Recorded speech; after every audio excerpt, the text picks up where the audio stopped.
There's a great book out there, probably my favorite book on investing. It's called Winning the Loser's Game. It's a marvelous book, Winning the Loser's Game. Charles Ellis is the author of the book. And in the book, he has one chapter where he says the biggest mistake people make as they get older is they become too conservative because they're making decisions based upon their own perceived and expected mortality. What he suggests in the book is that you make investment decisions, at least with a portion of your money, based upon the expected mortality of the people that you would like to leave the money to, okay? That makes a tremendous amount of sense, okay? A baby born today has a 50-50 chance of living to be 100, okay? I've been blessed with 3 grandchildren, and it really does change your whole outlook on just about everything.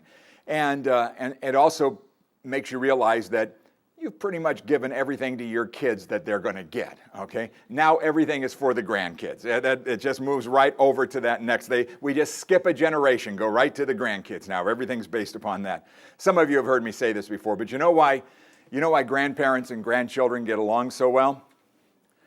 They have a common enemy. It's true, isn't it? The grandparents out there know what I'm talking about. So in his book, he said, make your investment decisions, not with everything, but with a portion of your money, to benefit the people you want the money to go to, your grandchildren, your children, whatever the case may be. I came across another report that bore out that same concept, and it comes from a guy that's a pretty big mucky muck with a company called BlackRock. And I'm just going to read you a couple of lines here. I don't like to read, but I'll do it anyway. So this guy has advised his 80-year-old mother-in-law to hold more stocks as rising life expectancy pushes the elderly to seek higher investment returns. The conventional wisdom was that you become more conservative as you get older. The conventional wisdom was born during a time when life expectancy was much lower and is simply no longer valid. People are going to have to find a new way of investing to make their savings pot last longer after retirement, and that's not going to come from high-quality bonds yielding almost nothing. People ask me all the time, what's the purpose of investing? And I get a lot of pretty good answers, but the real positive answer to why do you invest is that you want your money to grow at a rate faster than the rate of inflation.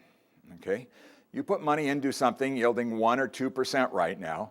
After taxes and after inflation, you're getting a negative rate of return. The buying power of your dollar the next year is less than what it was this year. You can buy less bread, less milk, less gasoline with that dollar that next year than you could this year because your money did not grow at a rate fast enough to keep up with inflation.